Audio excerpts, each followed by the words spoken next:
1824, à Cerny, près de Dourdan, alors en Seine-et-Oise, la petite Aimée Constance, âgée de 12 ans, est retrouvée assassinée. Elle a été à moitié dévorée et on a dissimulé son cadavre dans une grotte. On a du mal à imaginer un être humain capable d'une telle bestialité. Quelle folie aurait pu le pousser à manger sa victime? Est-ce un cannibale? Il a aussi bu son sang. Serait-ce un vampire? Ou un loup-garou? La légende de la bête du Gévaudan revient dans les esprits et les habitants de la région se barricadent dans leurs fermes. Un vagabond est interpellé non loin du lieu du crime. Il s'appelle Antoine Léger, il a 28 ans. Rapidement, il avoue son meurtre qu'il dit avoir commis possédé par le malin. Examiné par les médecins aliénistes, il est jugé normal et responsable de ses actes. Comment est-ce possible, se demande la foule qui vient assister à son procès. Cette affaire incroyable va nous transporter dans l'univers des légendes avant de nous faire retomber sur Terre avec la dérive de la justice du 19e siècle, incapable de faire la différence entre un pervers monstrueux et un malade mental.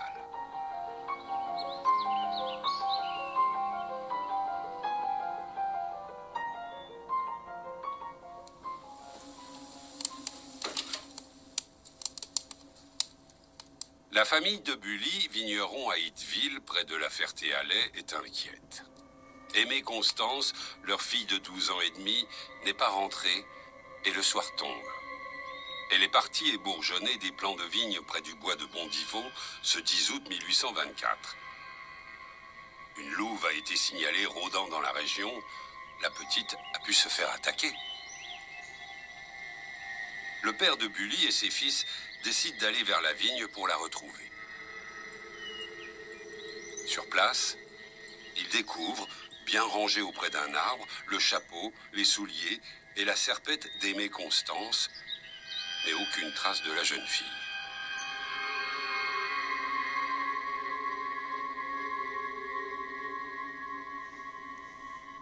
Et très rapidement, on organise des recherches. Alors d'abord avec la famille, les voisins.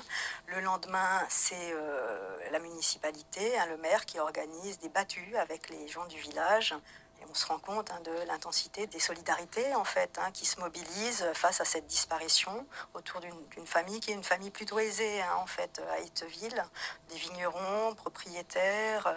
On sait qu'à la mort du père Pierre de Bully, il est qualifié de rentier en fait. Donc c'est une famille qui a une certaine aisance. On peut imaginer des petits notables de la bourgade d'Itteville qui ont perdu leur fille. Durant 5 jours, on ne trouvera rien à part un bout de tissu blanc, non loin de la vigne et n'appartenant pas à la petite. Les habitants de Cerny sont mis eux aussi à contribution, et le 6e jour, explorant les roches de la Charbonnière au-dessus du hameau de Montmirault, ils sont intrigués par des feuillages masquant l'entrée d'une cavité. Ils confectionnent alors des flambeaux et pénètrent dans la grotte.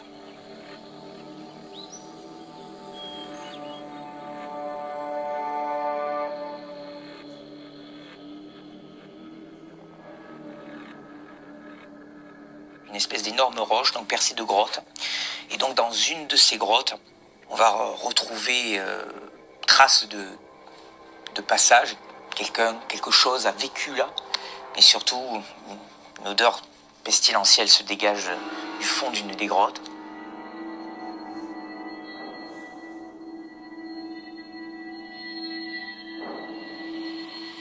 Le sol est jonché de détritus, pelures d'oignons, feuilles d'artichaut. Dans un coin, une litière faite de foin et de mousse. L'endroit servait vraisemblablement de refuge à un vagabond. En avançant un peu plus, l'odeur nauséabonde prend à la gorge. Une charogne doit pourrir dans le coin. Et sous un tas de branchages, de fougères, de sable, on ressort un paquet. On ne peut pas donner d'autre nom. Voilà, c'est un paquet. Approchant le flambeau et en se bouchant les narines, les hommes sortent le paquet et découvre avec horreur qu'il s'agit du corps d'une petite fille, les jambes ficelées sur le corps et emmaillotées dans ses vêtements.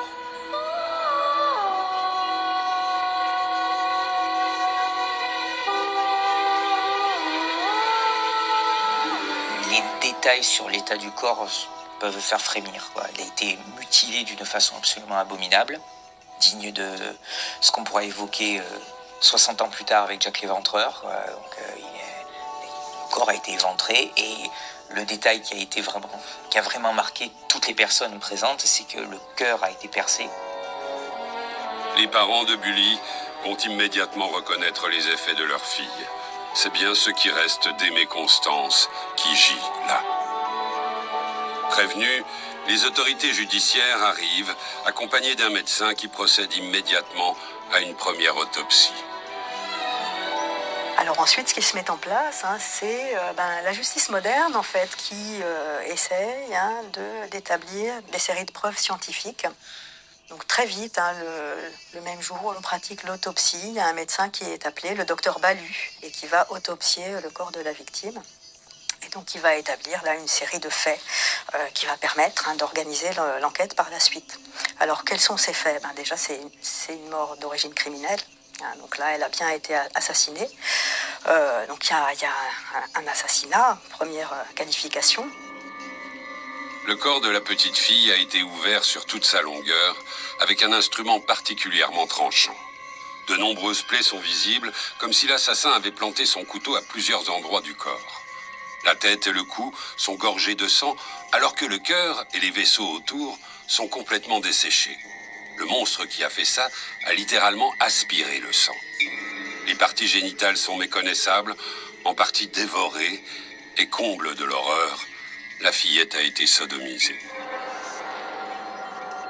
Donc deuxième qualification, le viol, ce qui est une circonstance qui mobilise un imaginaire très très négatif pour les gens de l'époque. Et puis il établit ce que le droit appelle des circonstances qui ne correspondent pas vraiment à des qualifications juridiques, mais qui vont venir aggraver le crime. Donc là on a affaire à un geste criminel particulièrement horrible qui s'ajoute en plus à la dissimulation de cadavres, qui est aussi une qualification importante du code pénal. Qui avait pu commettre ce crime atroce? Dans la région, on avait peur. Les villageois se barricadaient dans les fermes.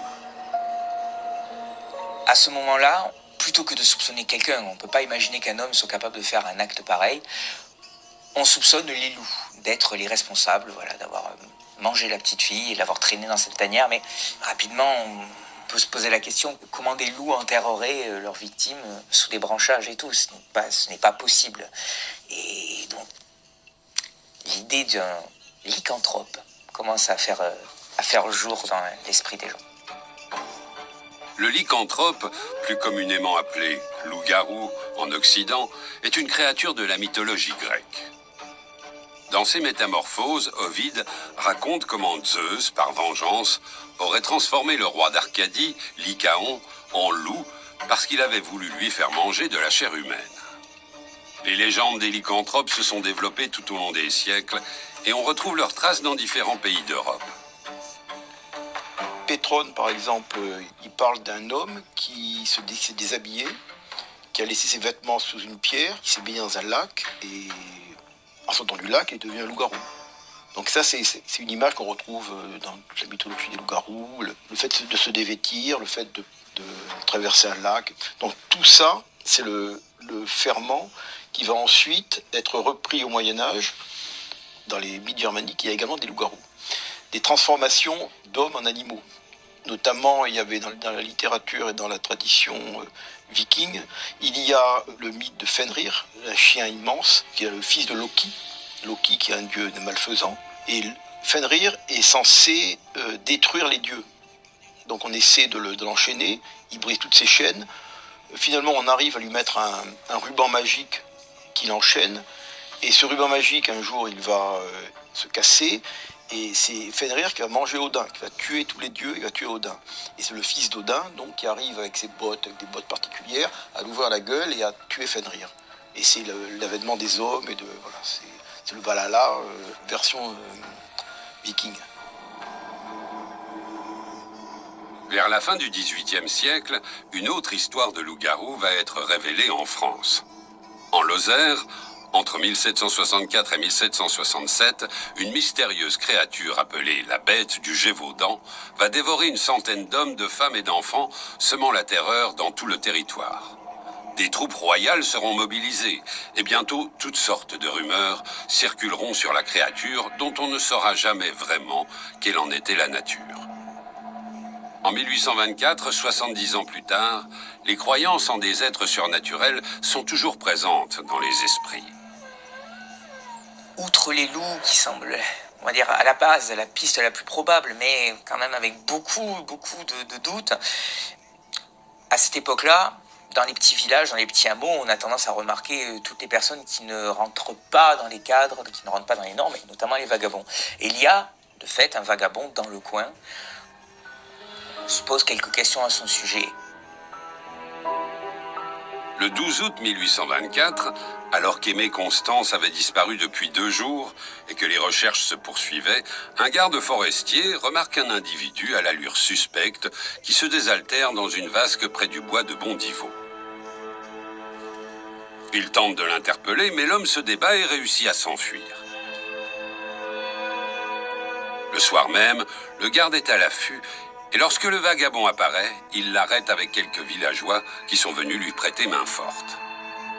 L'homme est agité. Il porte des vêtements sales et déchirés, mais après quelques instants, il finit par se calmer. Il s'appelle Antoine Léger. Il a 28 ans et il est parti de chez ses parents sur un coup de tête, dit-il, le jour de la Saint-Jean, le 24 juin. Il vient de Saint-Martin-de-Brétancourt, près de Dourdan, à 35 km de Cerny. Je ne savais pas où me portaient mes pas, j'allais où mon désespoir me portait, dit-il. Il semble déprimé, c'est juste un vagabond de passage. Mais lorsqu'on le présente à l'adjoint de la commune avant de le laisser partir, il se met à tenir des propos incohérents et se présente comme un forçat échappé du bagne de Brest. Il n'a aucun papier, il possède 2 couteaux, l'un à manche de corne, l'autre à manche de bois, dont la lame est particulièrement aiguisée. Depuis 1810, avec la création de l'article 269 du Code pénal, le vagabondage est reconnu comme un délit. On décide donc de le mettre au frais pour quelque temps.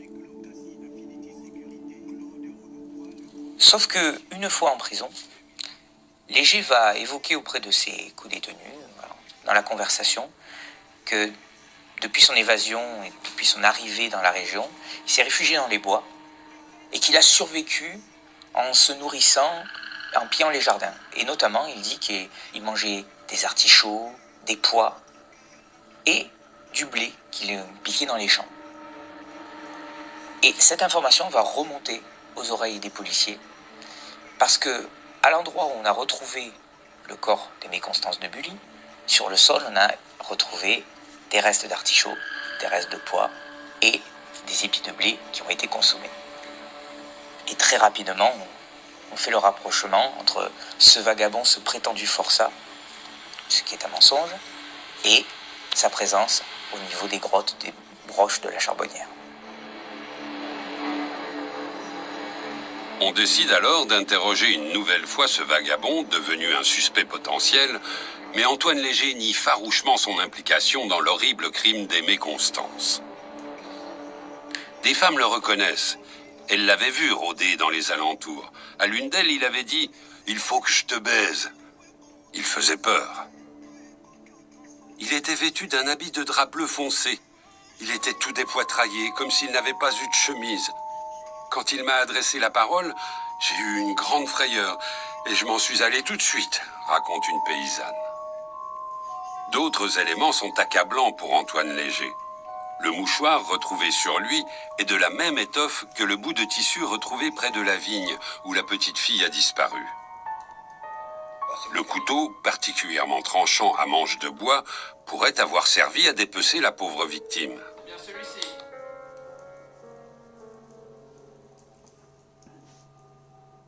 Devant les dénégations du suspect, on décide d'une méthode très particulière. On va le confronter à sa victime et guetter chez lui les signes d'une fébrilité qui pourrait l'accuser. Alors la confrontation du suspect au cadavre, là, c'est un moment important hein, dans cette affaire judiciaire. Alors c'est le fruit d'une longue tradition judiciaire. Dès le Moyen-Âge, on connaissait la cruentation. Alors la cruentation, c'est toute une cérémonie, hein, puisqu'il va falloir exhumer le corps qui a été enterré entre-temps. Donc là, c'est un médecin, les magistrats, etc. se rendent en cortège à Itteville. On exhume le corps en présence de la famille, hein, donc dans des locaux de fortune, vous pouvez imaginer.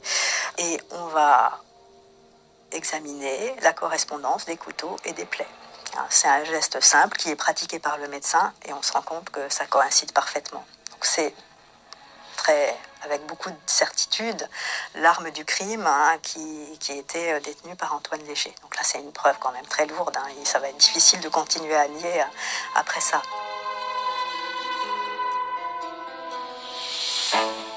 Le docteur Balu se tourne alors vers Antoine Léger et lui explique que sa démonstration ne permet aucun doute.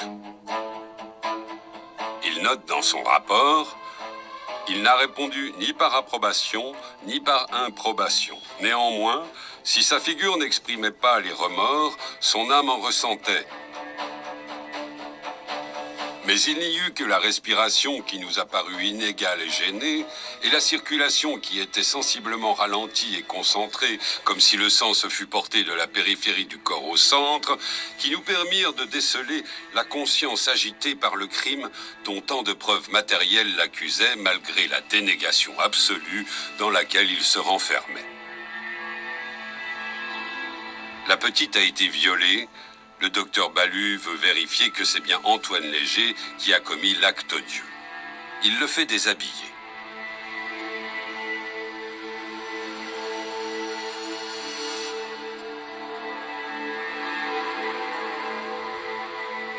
Nous avons remarqué que son pénis, sans être en érection, avait une grosseur et une longueur peu communes. Aussi, cette inspection nous a-t-elle servi à être moins étonnés sur l'extrême dilatation de l'anus, laquelle a dû être effectuée outre mesure pour qu'elle se soit conservée sur le cadavre même aujourd'hui. Ce dernier examen nous a paru d'une importance d'autant plus grande qu'elle jette beaucoup de lumière sur la cause première du meurtre commis sur la personne de la fille de Bully. Une espèce de correspondance un peu étonnante qui existe à cette époque. Et de fait, ça correspond aux conceptions médicales. Hein, l'attentat sexuel peut être lié à ce qu'on appelle à l'époque le satyriasis, hein, c'est-à-dire un organe qui sollicite trop le cerveau d'une certaine manière, qui ferait perdre les pédales en quelque sorte à l'homme en question. Petit à petit, devant les indices qui s'accumulent contre lui et toutes les questions que lui pose le juge, Antoine Léger finit par craquer et il avoue son crime, proposant d'amener les magistrats sur les lieux mêmes de son forfait.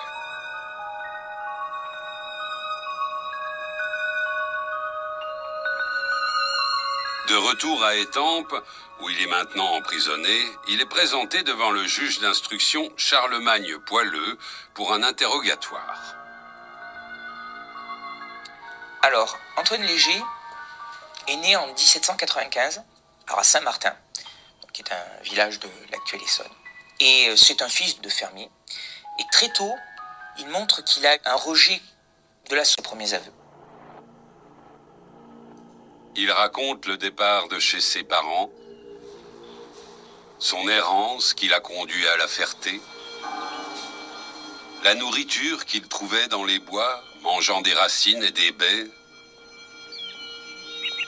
puis la découverte de la grotte et son aménagement, ainsi que la découverte de blé, de pois et d'artichauts cueillis dans les jardins des environs et qui ont amélioré son alimentation. Il raconte avoir attrapé un lapin et l'avoir mangé cru après avoir enlevé sa peau. La fille de Bully était-elle seule dans la vigne lorsque vous l'avez aperçue, lui demande le juge. Oui, elle était seule. Il était environ 4 à 5 heures de l'après-midi. Qu'avez-vous éprouvé en la voyant? J'ai eu le désir de la soulever. J'étais poussé par le malin esprit. Je descendis rapidement vers elle, sans prendre aucun détour. Je la saisis dans mes bras et lui ayant entouré et serré fortement le col avec mon mouchoir, elle a eu à peine le temps de jeter un cri. Voyant qu'elle n'avait plus de mouvement, m'étant assuré qu'elle était morte et qu'ainsi j'avais réalisé mon premier projet, je l'emportai dans le bois, lui tenant la tête avec mon mouchoir. Et après l'avoir chargée sur mes épaules, je la transportai à l'endroit où je vous ai conduit.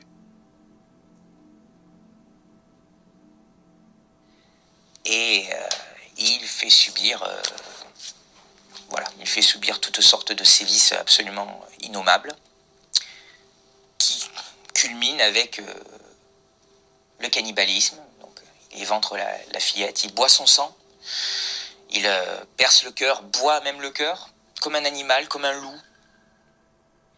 Et plus tard dans la soirée, il aura même une fringale et il ira couper des morceaux de chair avec son couteau. Avant de se rendre compte, après un état d'ivresse, de satisfaction à la fois sexuelle et physique, il se rend compte un peu de ce qu'il a fait et il va dissimuler le corps à ce moment-là et puis quitter les bois de la Charbonnière comme s'il était incapable de rester plus longtemps sur les lieux de son crime. À quel genre de monstre avait-on affaire? La soif de sang faisait penser à un vampire, l'anthropophagie faisait penser à un loup-garou, le viol et la sodomie à un maniaque sexuel. Antoine Léger était-il tout ça?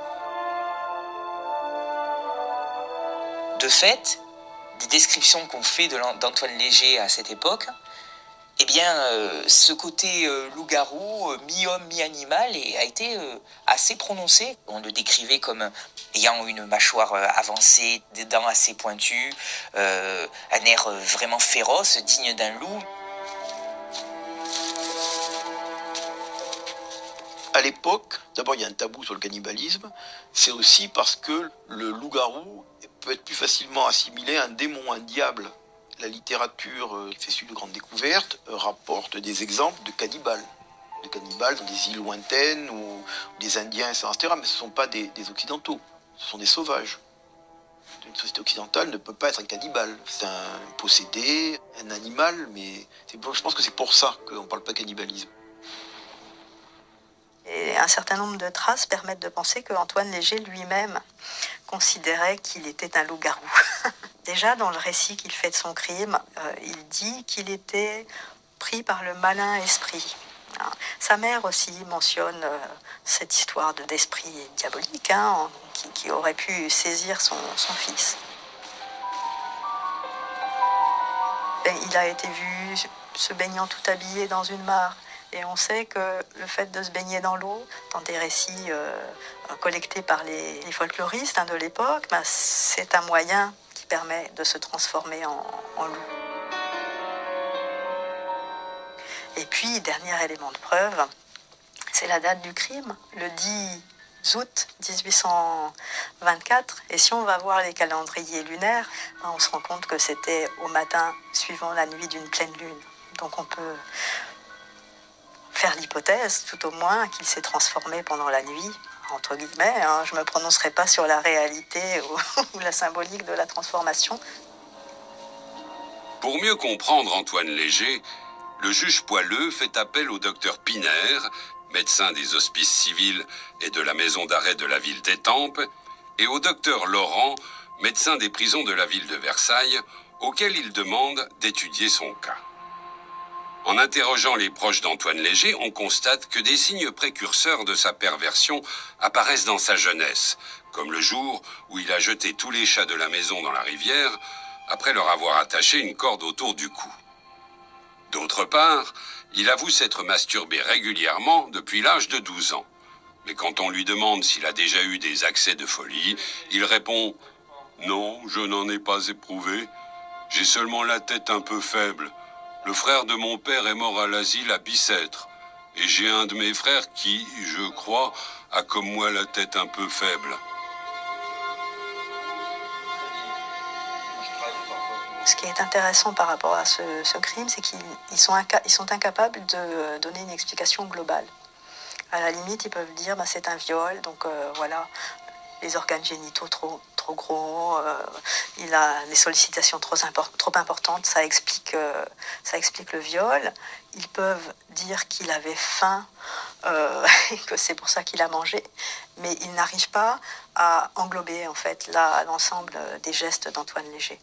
Alors sur l'alimentation, oui, il faut aussi mettre en relation cette hypothèse de la faim avec le fait qu'Antoine Léger a pris les bois. Il dit qu'il va faire pénitence. Enfin, là aussi, c'est pas très clair, ces explications sont un petit peu variables. Et il passe un peu plus d'un mois dans les bois.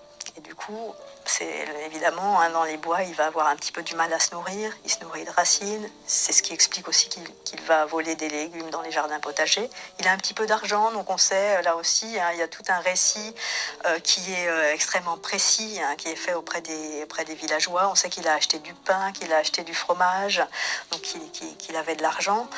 Et il explique aussi qu'il arrivait à attraper du gibier, qu'il mangeait cru. Alors ça va être considéré comme une circonstance aggravante. Parce que manger cru de la viande à l'époque, ça se fait pas. On mange pas de viande crue avant les années 1850. Et donc c'est perçu comme un signe de sauvagerie.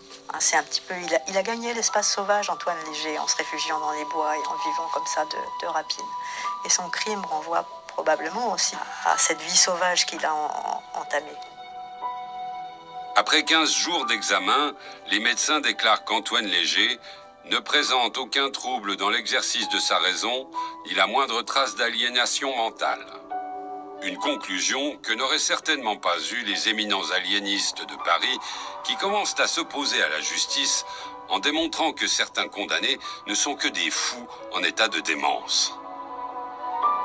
Antoine Léger ne se reconnaît pas être le seul responsable de ce crime affreux. Pour lui, comme la majorité des gens éduqués à l'époque, il y a quand même le côté bien et mal, Dieu et diable. Donc pour lui, il y a eu un esprit malin qui s'est emparé de lui à ce moment-là, qui lui a fait commettre ces actes absolument abominables. Et il restera sur cette idée jusqu'au bout. Le 23 novembre 1824, un peu plus de 3 mois après le crime, s'ouvre au tribunal de Versailles le procès du monstre anthropophage. De nombreux curieux sont venus voir à quoi ressemblait le loup-garou, mais lorsqu'Antoine Léger apparaît, ils sont déçus. Barbe et cheveux coupés, portant une veste et un pantalon bleu, le criminel ne ressemble qu'à un banal abruti, avec le regard vide et un léger sourire au coin de la bouche. Aucune émotion ne se dégage de lui, malgré l'abomination de son crime. Ça va être un procès, comme la plupart des procès de l'époque, très rapide. Une journée à peine. Une journée va permettre de décider du sort de l'anthropophage des bois de Cerny. Antoine Léger reste non pas distant, mais comme étranger à tout ce qui se passe. Il a un côté parfaitement neutre. Dans des procès, on voit certains criminels accablés, certains qui défient du regard les juges, le procureur, les témoins. Lui, pas du tout. On a l'impression qu'il est étranger à ce qui se passe autour de lui. Et c'est encore une fois une attitude qu'il conservera jusqu'au bout. Aucun témoignage, aucun descriptif des sévices qu'il a fait endurer à Aimé Constance de Bully ne va changer quoi que ce soit à l'affaire. Le procureur du roi va immédiatement demander le huis clos pour ne pas choquer l'assistance devant les détails horribles du crime. Le président de aussi lui donne en partie raison, mais estime que les habitants distingués de Versailles sont dignes d'assister au procès. Le public est évacué, les notables, les journalistes et les médecins peuvent rester. Les chefs d'inculpation sont les suivants. Vol avec effraction, attentat à la pudeur commis avec violence, homicide volontaire commis avec préméditation, guet-apens, recel de cadavres. Le président essaye tout d'abord de cerner le personnage. Il apprend très vite qu'Antoine Léger est un solitaire, il n'a pas vraiment de relation avec les jeunes de son village, réputé comme timide, il n'a pas non plus de petit ami. Il est décrit comme asocial et bizarre. Entrant dans le vif du sujet, le président lui demande « Aviez-vous eu auparavant envie d'entraîner d'autres femmes dans la grotte ?»« Oui, Mais je ne l'ai pas fait, j'avais le cerveau vide. De plus, une femme adulte aurait résisté. Comment avez-vous rencontré la fillette ? Continue le président. J'étais parti cueillir des pommes, je l'ai aperçue et je l'ai enlevée. Je l'ai emmenée dans la forêt. J'ai perdu connaissance à cause de la soif et de la faim. Quand je me suis réveillé, j'ai réalisé qu'elle était morte, alors j'ai mangé le corps. Je ne pense pas que vous ayez perdu connaissance pour cause de faiblesse, relève le président. Je crois que vous oubliez un épisode important. Vous l'avez violée, puis vous avez découpé ses parties génitales dans le but de les manger et pour procéder à l'attentat à la pudeur, vous deviez être en forme. Non, ce n'est pas vrai. J'ai juste mangé son cœur, se défend Léger. Vous avez ensuite décidé de découper son ventre, continue le président. Oui, en effet. Le sang ne coulait pas assez et j'avais soif. C'est l'esprit malin qui me guidait. J'ai dû abandonner la grotte rapidement car l'épi croassait. De quoi parlez-vous ? Lui demande le président, interloqué par ses propos délirants. Elle croassait contre moi pour que je me fasse prendre, poursuit Antoine Léger. Je n'avais plus ma tête à moi, je me suis caché un peu plus bas dans d'autres rochers. Le lendemain, j'ai marché de nouveau à travers bois. J'ai rencontré un garde et je me suis sauvé. Le lendemain, j'ai revu le même garde. Il m'a dit « Halte là, de par le roi !» et je me suis arrêté net. Pendant tout cet interrogatoire, le prévenu n'a pas marqué la moindre émotion. C'est au tour des témoins de se présenter à la barre. La déposition des parents de la victime est émouvante. Entre deux sanglots, ils expriment leur incompréhension devant de tels actes. Antoine Léger reste impassible. « Que voulez-vous que j'y fasse ?» dit-il en s'adressant au président. Puis se tournant vers les parents d'Aimée Constance, il déclare être bien fâché de ce qu'il avait fait et leur demanda bien pardon pour mon acte. Le compte-rendu du docteur Balu, qui a pratiqué l'autopsie de la petite victime, précise qu'elle est morte étranglée ou étouffée, mais d'après lui, elle respirait encore lorsqu'elle a été violée. Cette nouvelle révélation provoque encore plus de dégoût vis-à-vis du criminel.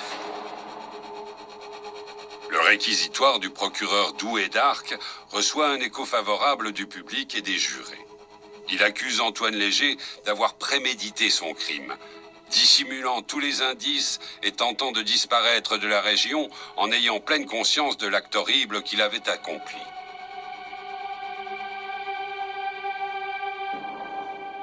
Maître Benoît, l'avocat commis d'office pour défendre l'accusé, plaide, lui, la démence. Qui pourrait commettre un meurtre aussi horrible si ce n'est l'œuvre d'un fou ? Antoine Léger était en pleine crise de démence. C'est l'un des premiers procès où des avocats invoquent la folie comme circonstance atténuante, puisqu'elle déresponsabilise le coupable de son crime. Maître Benoît demande au jury de se prononcer pour une aliénation mentale. La restauration marque un moment d'affirmation de la nouvelle spécialité médicale qu'est la psychiatrie. Et ces médecins, des médecins pionniers, qui sont les héritiers de Philippe Pinel, on en a des grandes figures, Georget, Esquirol, ils vont, dans la deuxième moitié des années 1820, utiliser la justice comme une scène pour affirmer la présence de la psychiatrie, et notamment autour de la question de l'irresponsabilité pénale. Et ils vont affirmer l'hypothèse, la nécessité de reconnaître la maladie mentale d'un certain nombre de criminels, et donc de les considérer comme irresponsables pénalement, et de les confier à la médecine plutôt qu'à la justice. Donc là, c'est une campagne extrêmement importante qui se déploie, qui fait débat, qui fait polémique. Les journaux s'affrontent entre des magistrats, des avocats et puis les médecins qui réclament un rôle neuf, en fait, qui est le rôle de l'expert, du médecin expert au sein de la justice. Alors, il y a une maladie, vous savez qu'il y a toute une histoire des maladies apparaissent, disparaissent, et à cette époque-là, la maladie qui va être le fer de lance de cette psychiatrie devant la justice, c'est ce qu'on appelle la monomanie homicide. C'est celui qui tue, et qui tue sans avoir conscience en fait de son acte. Monomanie, ça veut dire manie sur un objet unique. Donc c'est des formes de délire. Ça correspond à des conceptions très neuves en fait de la maladie mentale. Alors que traditionnellement on opposait la folie qui était une folie complète à la raison qui était une raison complète, dans la première moitié du 19e siècle, on commence à comprendre que c'est plus compliqué que ça et qu'en fait on est tous un petit peu fous et un petit peu raisonnables. Et la monomanie est symptomatique de ces nouvelles conceptions, c'est-à-dire qu'on peut avoir une vie normale, être considéré comme quelqu'un de raisonnable et à un moment donné de sa vie être fou sur un objet unique. Alors évidemment, pour les magistrats, c'est une conception un peu problématique d'avoir quelqu'un de complètement normal qui n'a jamais donné aucun signe de maladie et dont le seul symptôme serait l'homicide. Comment accepter une telle conception en justice? Et c'est pourtant ce que les médecins, à cette époque-là, vont essayer de promouvoir. En se posant aussi comme une ressource possible, c'est aussi l'époque où ces psychiatres promeuvent de nouveaux lieux de soins avec les asiles. Ils obtiendront après 1838 la possibilité de créer ces asiles. Donc ils proposent une fonction devant la justice, celle du médecin, qui aurait le pouvoir de dire qui est fou, qui ne l'est pas, une nosologie, donc des maladies, et puis un lieu d'hébergement possible et de soins, puisqu'ils pensent à l'époque, c'est une période d'optimisme psychiatrique très fort, ils pensent qu'ils pourront soigner ces criminels. C'est ce qui explique la présence d'Esquirol le jour du procès. Il est là dans la salle. Il y a d'autres médecins, Georget aussi est présent à l'audience, et Esquirol est interrogé comme témoin. Mais il est interrogé sur la possibilité d'une monomanie homicide chez Antoine Léger. En réalité, ce n'est pas le diagnostic qui sera fait pour Antoine Léger. Les médecins, en tout cas dans un premier temps, le considèrent comme un idiot, quelqu'un, ou un imbécile plutôt, donc quelqu'un dont les facultés mentales sont altérées. Les jurés ne vont délibérer que pendant une demi-heure. Ils vont confirmer la responsabilité du criminel pour tous les actes commis sur la victime. Une question a été rajoutée à la demande de l'avocat de la défense, portant sur la démence de l'inculpé. Les jurés ont répondu négativement, rejetant l'idée de la folie. De retour dans la salle d'audience, la cour condamne le prévenu à la peine de mort. Antoine Léger ne réagit pas à la sentence. Il conserve cet air abruti qu'il a eu pendant tout le procès, expédié en une seule journée. Au soir même du 23 novembre, le verdict tombe, c'est la peine capitale. Encore une fois, un verdict qui ne fait ni chaud ni froid à l'accusé. Ça lui fait même tellement peu d'effet qu'à la différence de tous les autres condamnés à mort de l'époque, il va refuser de signer son pourvoi en cassation. Il faut rappeler quand même qu'il a dit plusieurs fois qu'il avait eu, par son passé, l'envie de mourir, l'envie d'aller se noyer. Il faut y voir probablement une relation de cause à effet, donc ne pas signer de pourvoi en cassation, c'est ne pas retarder l'échéance. Probablement, il l'a assez inévitable.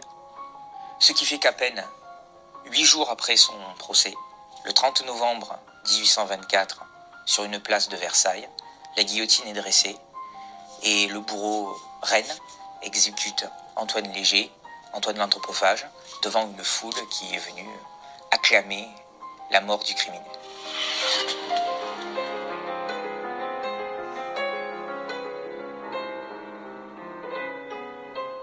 Quelques jours plus tard, le président du tribunal, de Haussy, rédige son rapport au ministère de la Justice dans lequel il exprime ses doutes sur ce cas particulier. Jamais procès criminel n'offrit un assemblage de faits plus monstrueux et plus épouvantables. Des atrocités de ce genre sembleraient ne devoir appartenir qu'à un être atteint d'une horrible démence. Cependant, il n'est que trop vrai de dire que l'accusé, quoique d'un caractère sombre et taciturne, jouissait néanmoins de toutes ses facultés intellectuelles et qu'il était même doué d'une mémoire peu ordinaire, quoiqu'il ne sût ni lire ni écrire. Mais il paraît que la dépravation de ses mœurs et de son imagination était le résultat d'habitudes solitaires par lui contractées dès l'âge de 14 ou 15 ans. Habitudes funestes vers lesquelles l'avait peut-être porté une conformation monstrueuse qui a étonné les gens de l'art qui l'ont constatée.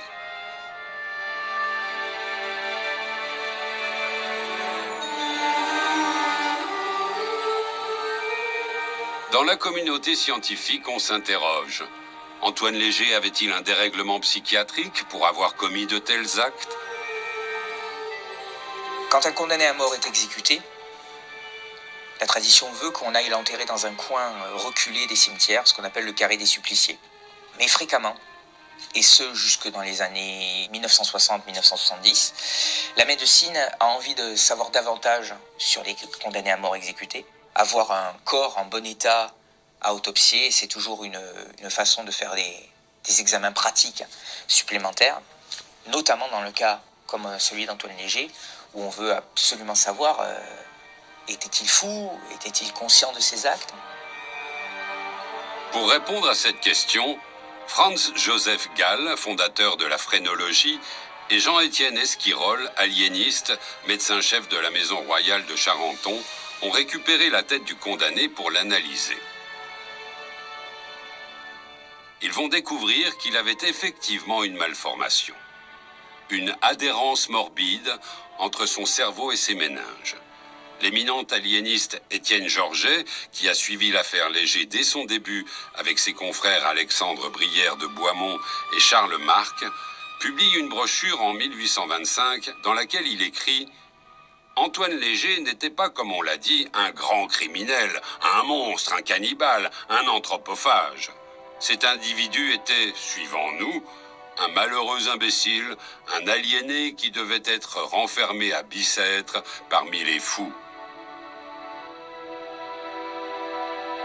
Une véritable croisade anti-judiciaire est lancée, les médecins aliénistes mettant en avant que certains criminels, jugés comme tels par la justice, ne sont en fait que des malades qu'on devrait mettre dans des asiles psychiatriques plutôt que de leur couper la tête. Et cette affaire se transforme en cas, en fait. Il y a toute une histoire de Léger comme cas médical et qui apparaît un certain nombre de reprises dans la littérature médicale. Ce qui est assez intéressant, c'est que le diagnostic évolue. On peut commencer par Richard Krafft-Ebing, qui est l'auteur de Psychopathia Sexualis, un ouvrage consacré aux perversions sexuelles. Et Richard von Krafft-Ebing est l'auteur de ce concept pionnier de perversion sexuelle qui correspond à une lecture tout à fait neuve. Alors dans la nomenclature de Krafft-Ebing, Léger, il est qualifié de monstre psychosexuel et criminel sadiste. Sadiste, aujourd'hui on parle de sadisme ou de sadique, à l'époque c'était le mot sadiste qui était retenu, et là aussi c'est une nouvelle dénomination. On connaissait le masochisme, mais là on commence à parler du sadisme. C'est ce diagnostic qui est appliqué à la fin du 19e siècle à Antoine Léger. Et justement, avec le sadisme, Krafft-Ebing fournit une clé de lecture qui va permettre de comprendre l'ensemble. C'est-à-dire que Léger a pu accéder à la jouissance sexuelle en dévorant les organes sexuels de la jeune Constance de Bully. Ouais. Donc là, on a une conception très neuve et qui correspond à une nouvelle étape dans l'histoire de la représentation ou des conceptions médicales de la subjectivité.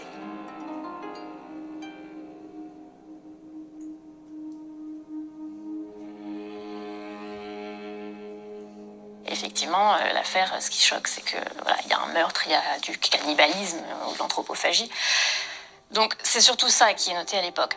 Mais 25 ans plus tard, Léger va revenir un peu dans les débats et dans les questionnements des médecins, justement parce qu'une affaire de nécrophilie va surgir, va passionner vraiment ceux qui s'intéressent à la question, et même le public en général. Et là, Léger va ressurgir parce qu'il y a des liens qui sont faits et qu'on cherche à faire. Donc en 1849, on retrouve plusieurs cadavres à certains temps d'intervalle au cimetière du Montparnasse qui ont été exhumés, qui ont été mutilés assez gravement. Et au cours d'une longue enquête et d'une longue traque, on finit par trouver le coupable, qui est un jeune militaire qui va être jugé pour ce qu'il a fait. Et à ce moment-là, les médecins vont commencer à se demander qu'est-ce que c'est que ça finalement, puisqu'on apprend au moment aussi du procès qu'il n'a pas juste mutilé les corps, il s'est aussi livré à des actes sexuels dessus. Donc on va chercher chez les médecins, est-ce qu'il n'y aurait pas des précédents, parce que vraiment on a du mal à penser ce cas d'un genre totalement inédit et monstrueux pour l'époque. Et on va à ce moment-là repenser à Léger, aller chercher Léger et dire mais oui, il a mutilé un corps aussi. Il a mangé, il a bu le sang, il a mutilé les parties génitales. Il y a un lien qui se fait là-dedans entre la mort, la violence, la mutilation et le sexe, mais qui est encore très mal défini. Dans le cas de Bertrand, le nécrophile, on va se demander est-ce qu'il était fou et monomaniaque comme destructeur ou monomaniaque par érotomanie. Est-ce que l'un entraîne l'autre? On ne comprend pas bien et on essaye d'agréger comme ça plusieurs cas historiques pour comprendre de quoi on parle. Et Léger en fait partie, il n'est pas le seul. On va aussi parler des lycanthropes, on va parler des légendes de vampires. Donc tout ce qui a une espèce de lien très trouble entre violence, sexe, mort, transgression, interdit, tout ce qui finalement fait que l'homme cannibalise, dévore, est un loup pour l'homme. Il y a un rapport de prédation entre la victime et le bourreau. Et c'est en ça, en fait, que Léger va être rapproché des nécrophiles quelques années après avoir été jugé et condamné. Le cas d'Antoine Léger est mis en avant dans de nombreux textes traitant de la folie.